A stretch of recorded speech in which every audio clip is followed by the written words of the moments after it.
আজকের দিনটা শুরু হয়েছিল টিউশন পড়ানো দিয়ে। সকাল 8টা থেকে 9টা পর্যন্ত অনলাইন ক্লাস নিলাম। তারপর নিজের পড়াশোনা নিয়ে বসলাম প্রায় 1.5 ঘন্টা মতো। তারপরে ব্রেকফাস্ট করে আবার পড়তে গেলাম।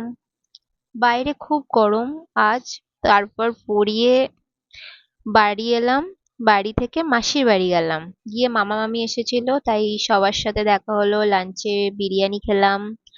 তারপরে আইসক্রিম খেলাম। খেয়ে আমার মুডটা পুরো একদম রিফ্রেশ হয়ে গেল। বিকেলের দিকে একটা ফ্রেন্ডের সাথে ডিক্যাথলনে কিছু শপিং করতে গেলাম। বাড়ি ফিরে দেখি আমার একটা পার্সেল চলে এসেছে। এটা প্রোটনিক্স এর একটা হেডফোন। আমি আগেও ইউজ করেছি, খুব ভালো লাগে আমার। পুরানোটার মাইকটা খারাপ হয়ে গেছিল, তাই আবার নতুন একটা নিলাম। এরপর আবার টিউশন ছিল 8:30 থেকে। পড়িয়ে ডিনার করে একদম শুয়ে পড়লাম, খুব টায়ার্ড লাগছিল আর ব্লগটাও করতে পারিনি। টাটা। আবার নেক্সট ব্লগে দেখা